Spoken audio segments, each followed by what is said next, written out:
I don't want you infecting folks.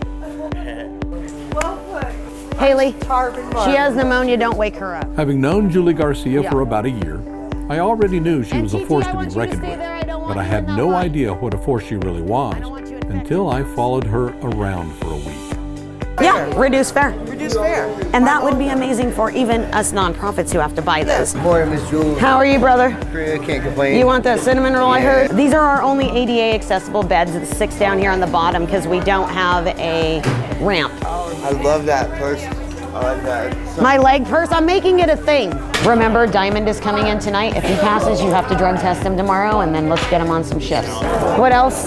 You want 2 of those? Uh-huh. Pastor Allen said he was a good friend. A and B? Really? You had to get both flus? I know, right? Yeah, these are all hair dye, but they're used. That's where she's comfortable. She's sleeping pretty good. We're gonna put Cha-Cha in. I said, well, we could do the whole laundry area for $12,000 and it would save the city an unbelievable amount of money. I'm happy you're here. I'm happy to be here. You run a really good place. Thank you, brother. 3 months after the November opening, Julie's passion and drive had transformed the warming center into her vision of a safe, trusting, and healing community, bringing shalom to people who have experienced very little peace in their lives. I wanted to know how she managed to go from being a mom and a volunteer handing out sandwiches to leading a nonprofit and running a homeless warming center. Well, it's so different. When you're out on outreach on the street, you see people for short periods of time. You know, you can come back and you can know their story. But when you do this, we're actually living together. That's a big learning curve for all of us.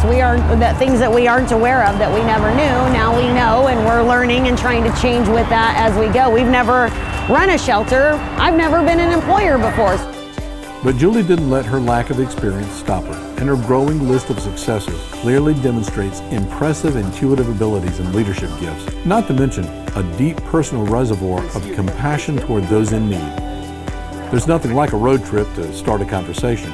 So, on a supply trip to pick up food, Julie opened up about why she fights so passionately for the invisible among us, and why she pours her heart and soul into what can only be described as their last resort.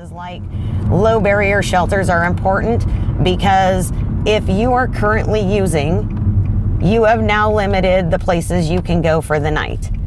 If you are currently using and in crisis, you've narrowed that down to about 2.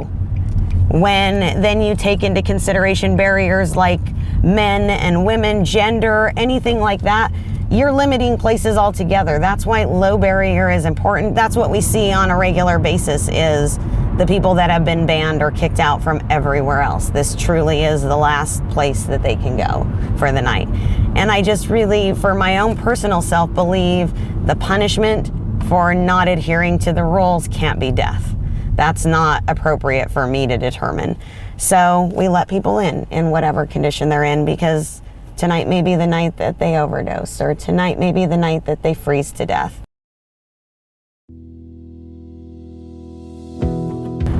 They don't have a support system, somebody that they can come to and just pour out their problems to. I can't help everybody's situation. I'm not a counselor, but I can listen to what they have to say. And when they trust me, they trust me enough to send them out to resources I know will help them. And they'll take your advice at that point. For the most part, you can walk up to a random person on the street and say, well, your addiction's got a little out of control at this point, and they're gonna tell you to F off and leave. But if you have a relationship built, you can say, man, I really see the decline happening right now. Is there something that we can do to help you? Can we get you in touch with somebody who is willing to speak with you? But that's the first step to getting them comfortable with the resource that we're providing for them. I don't get paid or do this for telling people how to live their life. I can only be the example and show a different way to do things and offer them hope. That's really all I have to offer them at this point, is hope that there's better someday. We still believe in you. You haven't lost your worth. You're still worthy of all of the things that everybody else is worthy of. And you just lost your way for a little while. That happens to all of us. After watching warming centers come and go over the years in Spokane, and then spending extended time at the Cannon Street Warming Center, I've come to a conclusion that the secret to a successful low-barrier warming center isn't the building, the location, or the public policy, but the person. The secret to a successful low-barrier warming center is someone at the helm who's driven by fearless compassion, an unshakable vision, dogged determination, and a genuine, unconditional love for struggling people whom the rest of society has written off as either unredeemable or disposable. Robert F. Kennedy once said, "Some men see things as they are and ask why. I dream of things that never were and ask, why not?"